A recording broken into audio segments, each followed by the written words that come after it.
as we face the processional cross.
Beloved in the Lord, let us draw near with a true heart and confess our sins unto God our Father, beseeching him in the name of our Lord Jesus Christ to grant us forgiveness.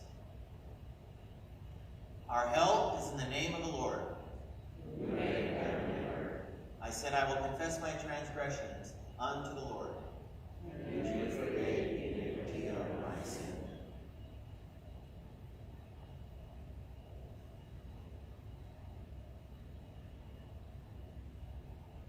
O Almighty God, merciful Father, I, a poor miserable sinner, confess unto you all my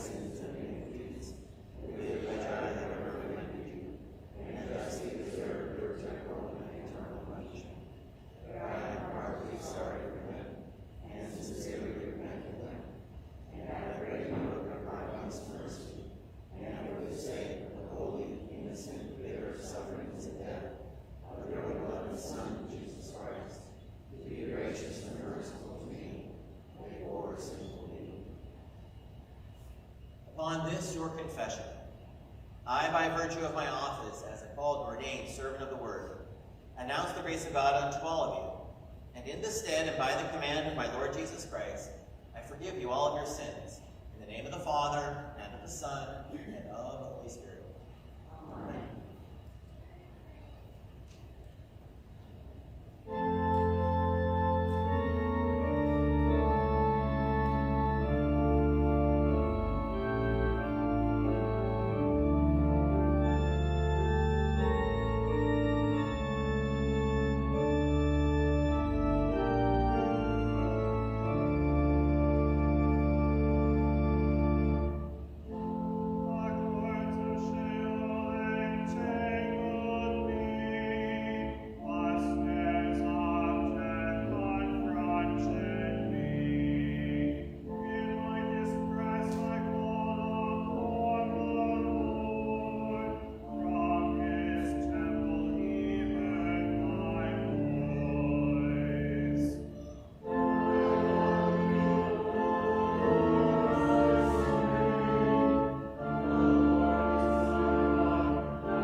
For your precious word, you have called us into your vineyard.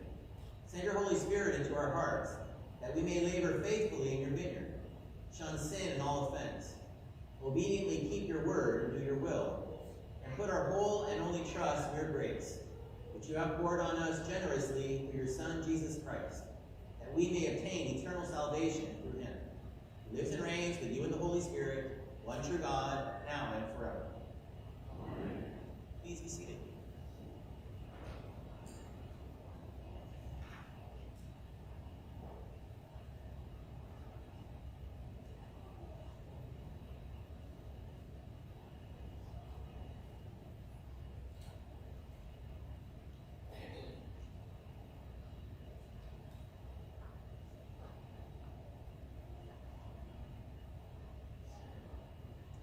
The Old Testament reading for Septuagesima Sunday is from Exodus chapter 17. All the congregation of the people of Israel moved on from the wilderness of sin by stages, according to the commandment of the Lord, and camped at Rephidim. But there was no water for the people to drink. Therefore the people quarreled with Moses and said, "Give us water to drink." And Moses said to them, "Why do you quarrel with me? Why do you test the Lord?" But the people thirsted there for water. And the people grumbled against Moses and said, "Why did you bring us up out of Egypt to kill us and our children and our livestock with thirst?" So Moses cried to the Lord, "What shall I do with this people? They are almost ready to stone me." And the Lord said to Moses, "Pass on before the people, taking with you some of the elders of Israel. And take in your hand the staff with which you struck the Nile, and go. Behold, I will stand before you there on the rock at Horeb, and you shall strike the rock, and the water shall come out of it, and the people will drink." And Moses did so in the sight of the elders of Israel. And he called the name of the place Massah and Meribah, because of the quarreling of the people of Israel, and because they tested the Lord by saying, "Is the Lord among us or not?" This is the word of the Lord. Thanks be to God.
The epistle is from 1 Corinthians, chapters 9 and 10. Do you not know that in a race all the runners compete, but only one receives the prize? So run that you may obtain it. Every athlete exercises self-control in all things. They do it to receive a perishable wreath, but we an imperishable. So I do not run aimlessly. I do not box as one beating the air. But I discipline my body and keep it under control, lest after preaching to others, I myself should be disqualified. I want you to know, brothers, that our fathers were all under the cloud, and all passed through the sea, and all were baptized into Moses in the cloud and in the sea, and all ate the same spiritual food, and all drank the same spiritual drink. For they drank from the spiritual rock that followed them, and the rock was Christ. Nevertheless, with most of them God was not pleased, for they were overthrown in the wilderness. This is the word of the Lord. Thanks be to God. We rise.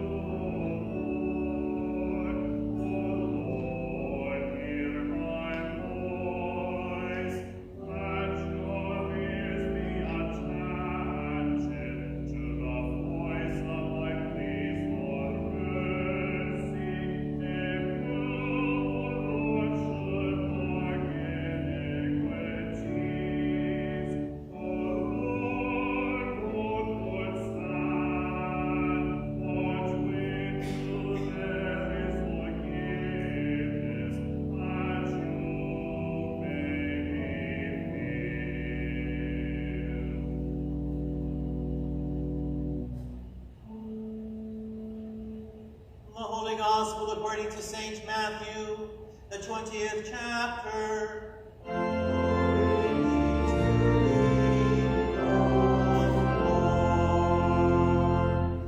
Jesus said, "The kingdom of heaven is like a master of a house, who went out early in the morning to hire laborers for his vineyard. After agreeing with the laborers for a denarius a day, he sent them into his vineyard. Going out about the 3rd hour, he saw others standing idle in the marketplace, and to them he said, 'You go into the vineyard too, and whatever is right I will give you.' So they went. Going out again about the 6th hour and the 9th hour, he did the same. And about the 11th hour he went out and found others standing, and he said to them, 'Why do you stand here idle all day?' They said to him, 'Because no one has hired us.' He said to them, 'You go into the vineyard too.'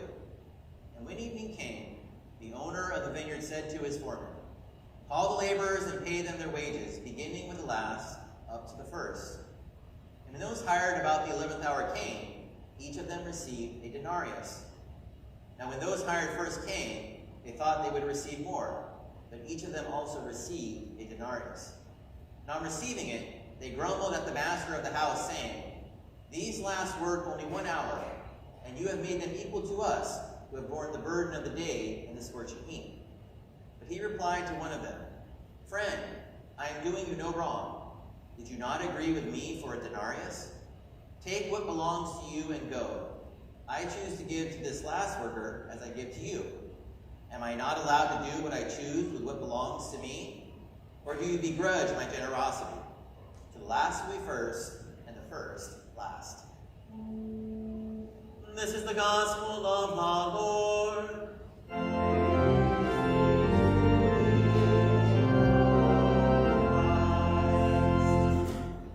I believe in one God, Father Almighty, maker of heaven and earth, and all things visible and invisible, and in one Lord Jesus Christ, the only begotten Son of God, begotten of his Father before all worlds, God of God, light of light, very God of very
begin that season called pre-Lent. It's a strange kind of a name, and it's simply a unique kind of a season. When it comes to the seasons of the church year, what we have to say is that all of those things that are, in terms of theme, there's a focus there. An extreme focus in certain cases on certain kinds of things, mainly about the life of Christ. Those things we focus on are things that we should be focusing on when? On a daily basis, an hourly basis, right? On a continuous basis. So we think about Christmas time, even Advent, which is leading us into that Christmas season. That's all about God who sends to us his Son into the flesh, the incarnation. It's God who takes on flesh, lives among us, begins teaching, begins preaching, those kinds of things, definitely. But mainly this is about working in the direction of Easter, working in the direction of Holy Week, and there being the right, there being the fitting sacrifice for sins. So again, Christmas and the incarnation, God who comes to us in flesh, fulfills those promises. The Feast of the Resurrection and those sorts of things, it's all about Christ who suffered and died, rose from the grave. He conquered death by way of his death, and now in the resurrection, he's going in the direction of eternal life, and that's our eternal life. You think about Pentecost. This is the giving of the Spirit, who leads us and guides us into all good things. You think about that season that follows and all those teachings of Jesus about how we are to love God and how we are to love our neighbor, etc., etc. And I think with all of those seasons, we all very easily fall into those seasons and say, I'm happy to remember that, even on a daily basis. I'm happy to think about that, even on a daily basis. But then you get to the season that I skipped over, namely Lent, and there's a little bit of a different circumstance going on there. On the one hand, of course, we're always thinking about and continuing to think about Christ, who is making that march in the direction of Jerusalem to do for us what we cannot do for ourselves. That's true. But for us, it's a season of repentance. For us, it's a season of thinking about and considering our sins. For us, it's a season about considering what sin actually means, the consequences of sins in terms of our love for our neighbor and how it's lacking. But mainly when it comes to Lent, and mainly when it comes to human sin, it's how human sin has twisted and perverted our hearts and our minds to such a degree that we don't show true love for God, that our works don't follow a true love for God, and that we really do in our lives have places for the confession of sins. We really do in our lives have a place to understand that we have failed to keep the law. But of course, in addition to that, and always following that, and that's precisely the reason why the Christ has come. Well, getting back to the seasons of the church year, we have these seasons on these specific things, these specific parts that should be a part of our life on the daily basis. But we have those parts because we forget. We have those parts because we begin to push one thing to the side and think about something else. We push the one thing to the side, namely the incarnation of our Lord, and we're thinking about this, we're thinking about taxes, we're thinking about football, and every other kind of thing. And so Sundays in the church then are that regular reminder, don't forget this. Don't forget about the incarnation, Christ who came once in the flesh. Don't forget about this, Christ who suffered and died for you for the forgiveness of sins. Don't forget about this, the various teachings of Jesus in terms of love for God, love for the neighbor. Don't forget about those things. And even in the time of Lent, do not forget what Lent is principally about. Christ, of course. His passion, of course. And also, what causes him to offer his body for us, his blood for us. The cause of the passion, namely our sin, human sin. Well, this again brings us to pre-Lent. Because it's a kind of a mindset that's different than other kinds of mindsets in the church year. Pre-Lent's about thinking ahead. Pre-Lent's about thinking about what we have before us. Pre-Lent is about getting serious about what we have before us so that when we get into Lent, we're into Lent. We understand its purpose. We understand its focus. We understand what this is all about, and we're ready to go when we get there. So having said all that, pre-Lent, what is the before pre-Lent? What is the preparation, the right preparation, before we come into Lent? Well, there's different kinds of suggestions, right? Some of you might begin to go through your cupboards and find the butter and the oil and get ready to cast them out. God bless you. Some people do this with cheese or this or that or whatever it happens to be. God bless you.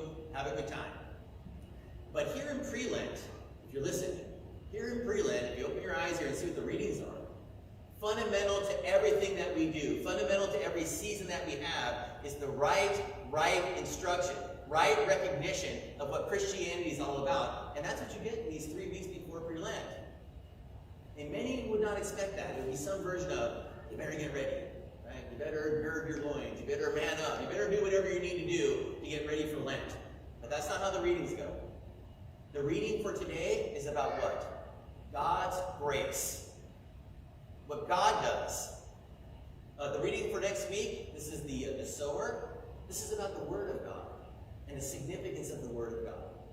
That we know who God is and we know who we are. We know what the trouble is overcoming because the Word itself reveals this to us.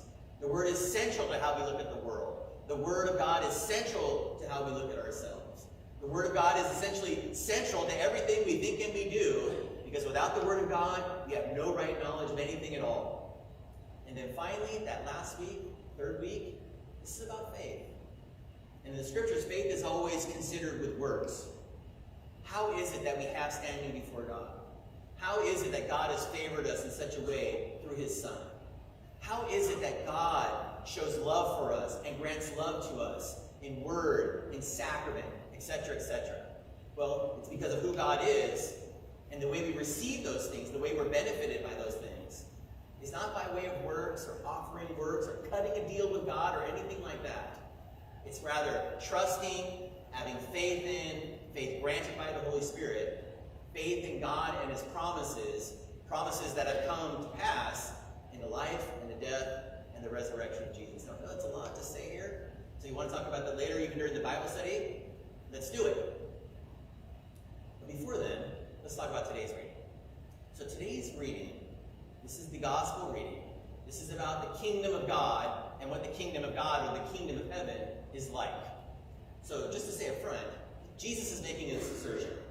Jesus is telling us that when we want to think about the kingdom of heaven, don't worry about the streets of gold and where you're going to live and those other kinds of things. Think about the kingdom of heaven that you're a resident of even now, that you're a part of even now, and it's simply expanded later. And what it means to be in the kingdom of heaven. How you come to be in the kingdom of heaven. What you receive when in fact you are, because you are in the kingdom of heaven. What is the kingdom of heaven like? What's it like for you? Well, Jesus gives a parable. And it's a parable I think we still can all essentially understand. Even though this is mainly about agriculture and people who work on farms and people who work in the fields, we basically know that these kinds of things still occur. So beginning of the workday, what time? Not 9 o'clock. No banker's hours here. 6 a.m., out on the corner, looking for a job. And that's the first hour of the day. So the owner of the vineyard goes out. The foreman, the steward of the vineyard, he goes out. They find these laborers, and they tell them, you go work in the vineyard, and we'll pay you what's expected. The 1 denarius, the 1 coin, the 1 day's wage. Well, they go, because that's why they're there. This is normal life. This is the typical thing. This is the regular thing. But then you've got the issue where 3 hours later, so now 9 o'clock, they go out again to the corner, they go out again to the place where those workers are congregating. And the same thing, go into the vineyard. But notice the deal that's cut. It's not you work a day and we'll give you a day's wage. It's a little more nebulous. It's not quite so straightforward. We'll pay you what you think you owe. You'll pay what's good, and that's what you get at the end of the day. Same for noon, same for 3 o'clock, right? Now we're getting late in the day. Nobody will go out after that and recruit more people, but that's what the owner does. Even at 5 o'clock, if I do the math here, 1 hour before the end of the day, what are you doing here? Why are you standing idle? Go into the vineyard and work, and we'll give you something at the end of the day, what's right, what's just. Well, the end of the day comes, just the 1 hour later, so 6 p.m. And now it's time to pay. It's not paid every other week, every 2 weeks. You pay at the end of the day, coin in hand. That's what the expectation is.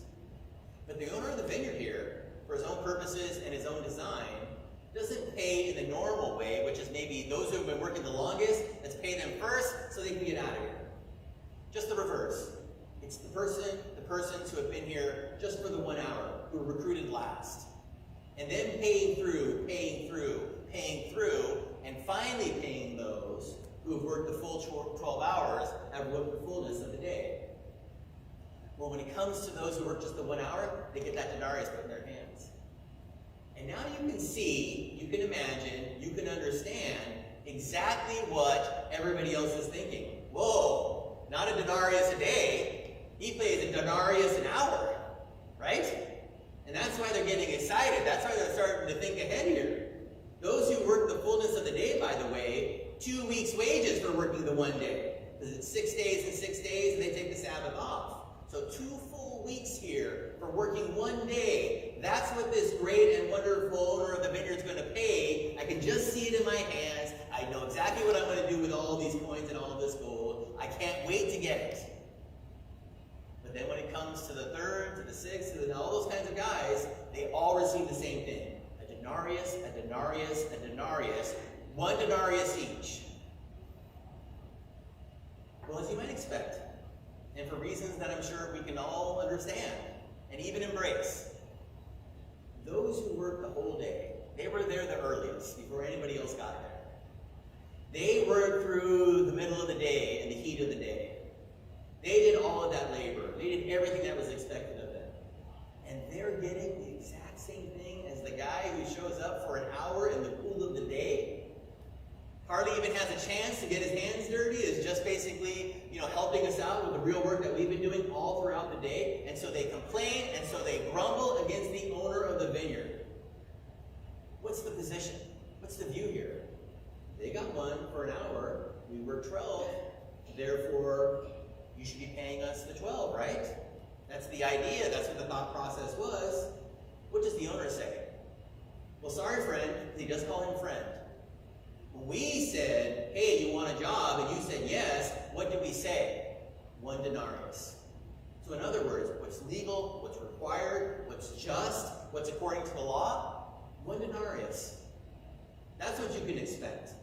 That's what you can say you have a claim to because you've worked for the whole of the day.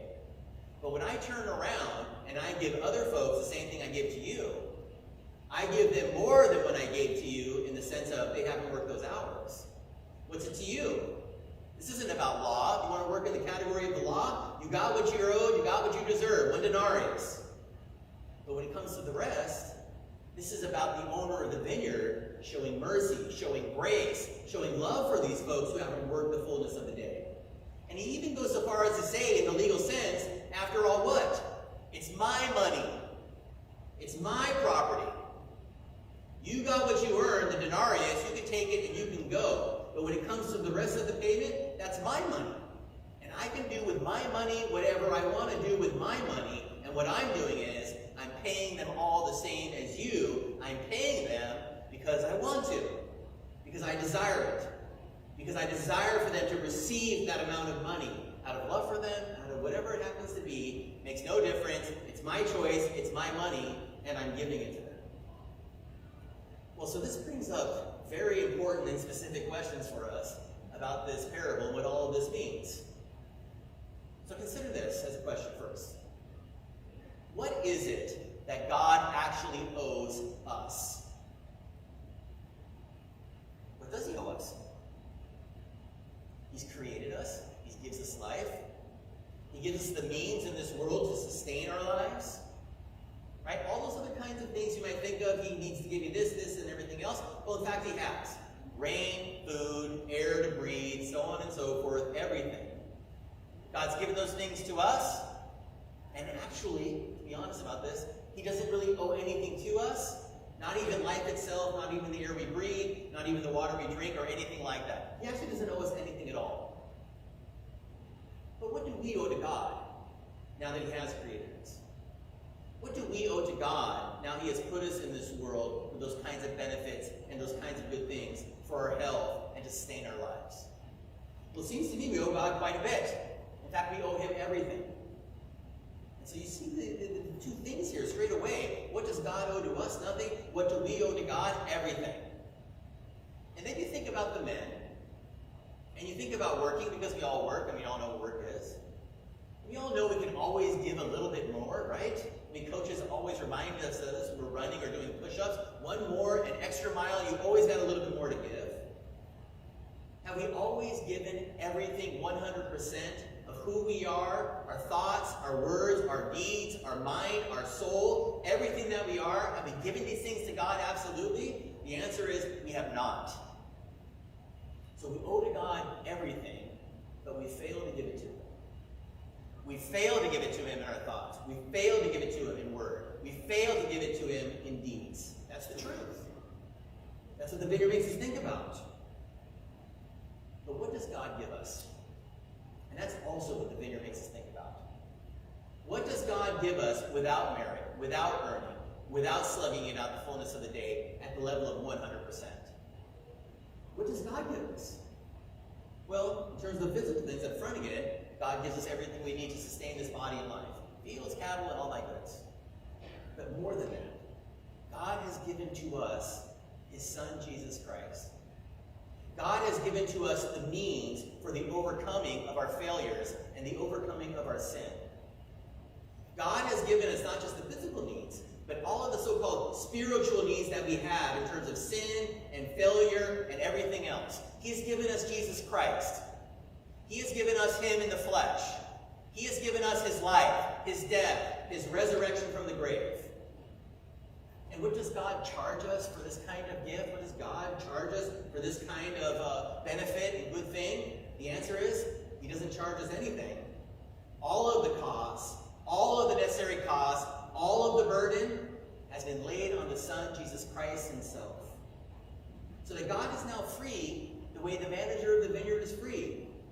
I have this grace. I have this blessing. I have this forgiveness of sins.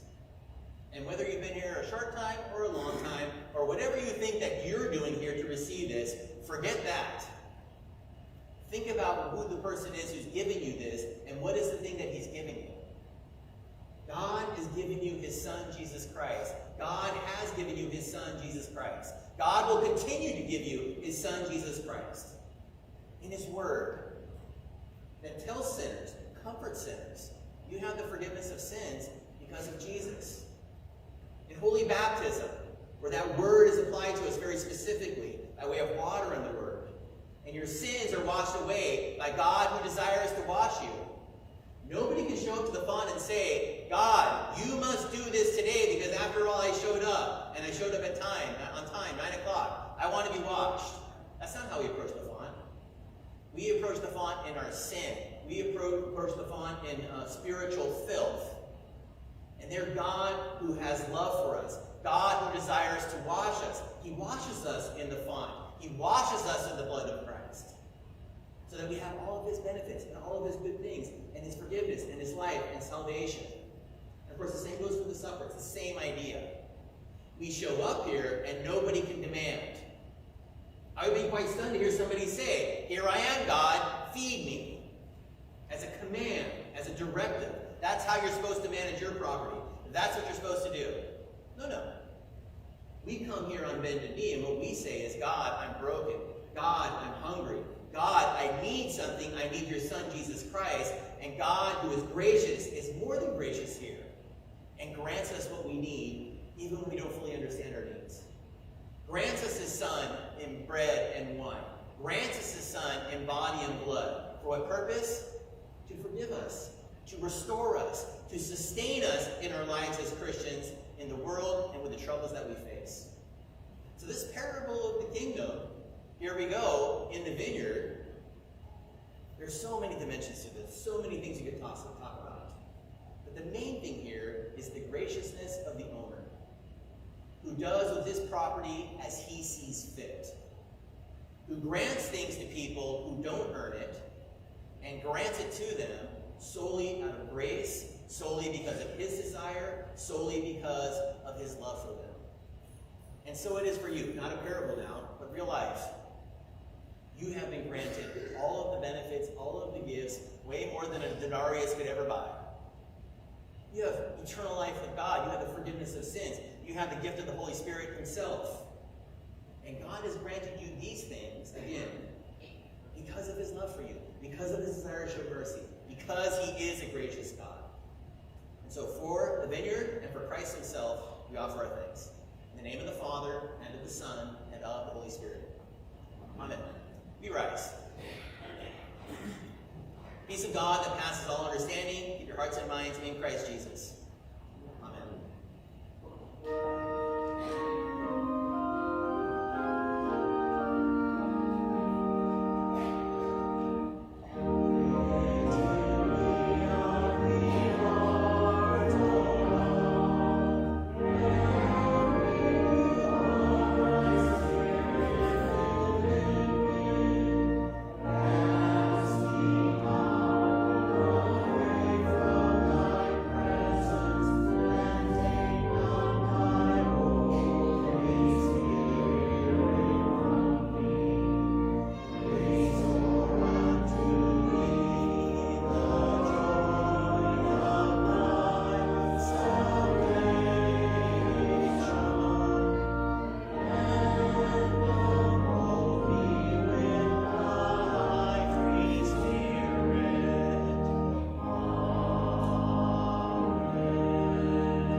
rise for prayer.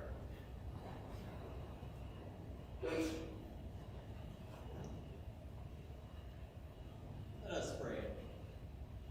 Heavenly Father, you call your church to fruitful labor in your vineyard.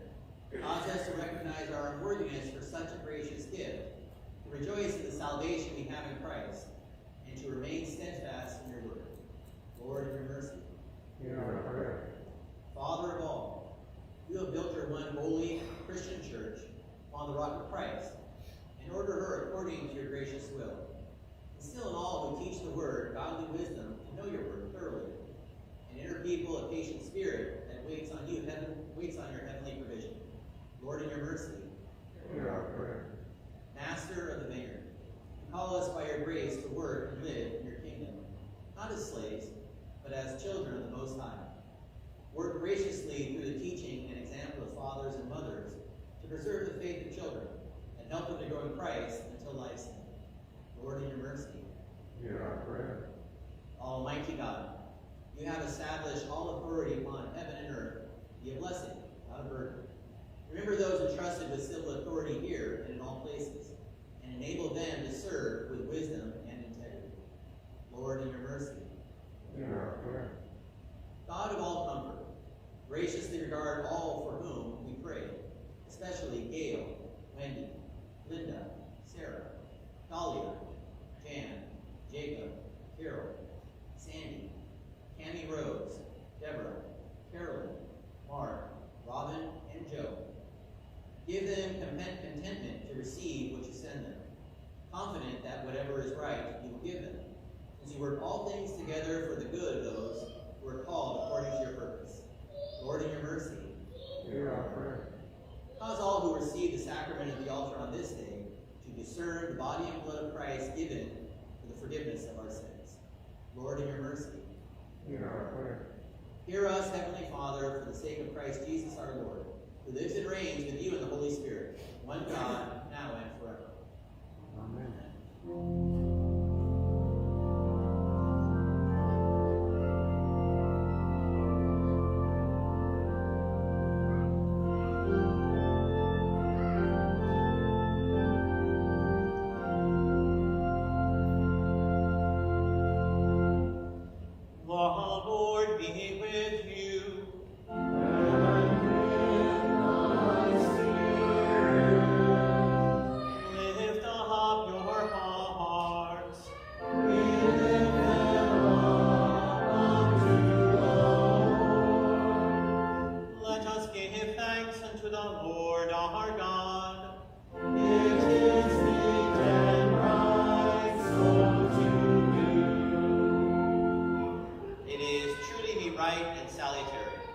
should at all times and in all places give thanks to you, Holy Lord, Almighty Father, everlasting God, through Jesus Christ our Lord.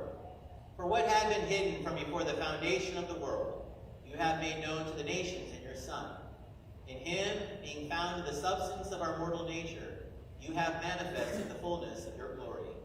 Therefore, with angels and archangels and with all the company of heaven, we laud and magnify your glorious name, evermore praising you and saying,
he broke it and gave it to the disciples and said, Take, eat, this is my body, which is given for you. This do in remembrance of me. In the same way also, he took the cup after supper, and when he had given thanks, he gave it to them, saying, drink of it, all of you. This cup is the New Testament in my blood, which is shed for you for the forgiveness of sins. This do as often as you drink it in remembrance of me. The peace of the Lord be with you always.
Christ, and for you.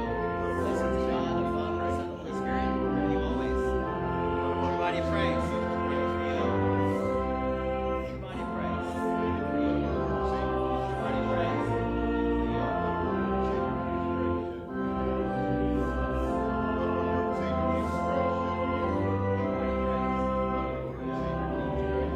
Body of Christ,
We give thanks to you, Almighty God, that you have refreshed us through this salutary gift.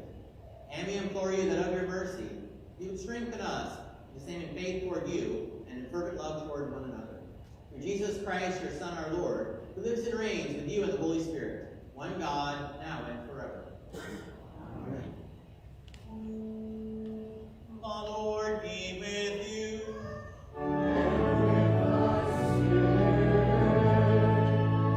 Lastly, the Lord. Thanks be to God. The Lord bless you and keep you.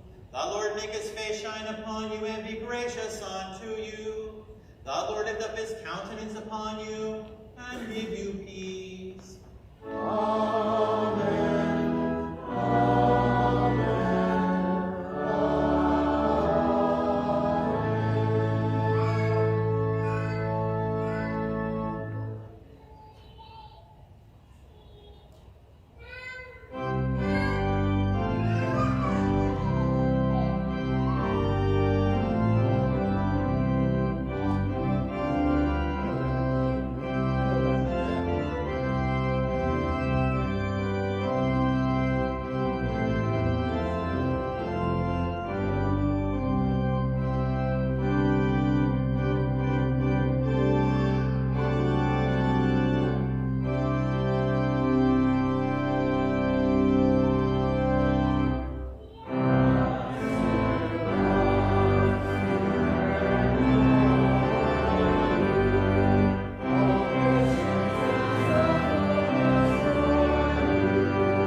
As you depart, please greet one another, but most especially our guests.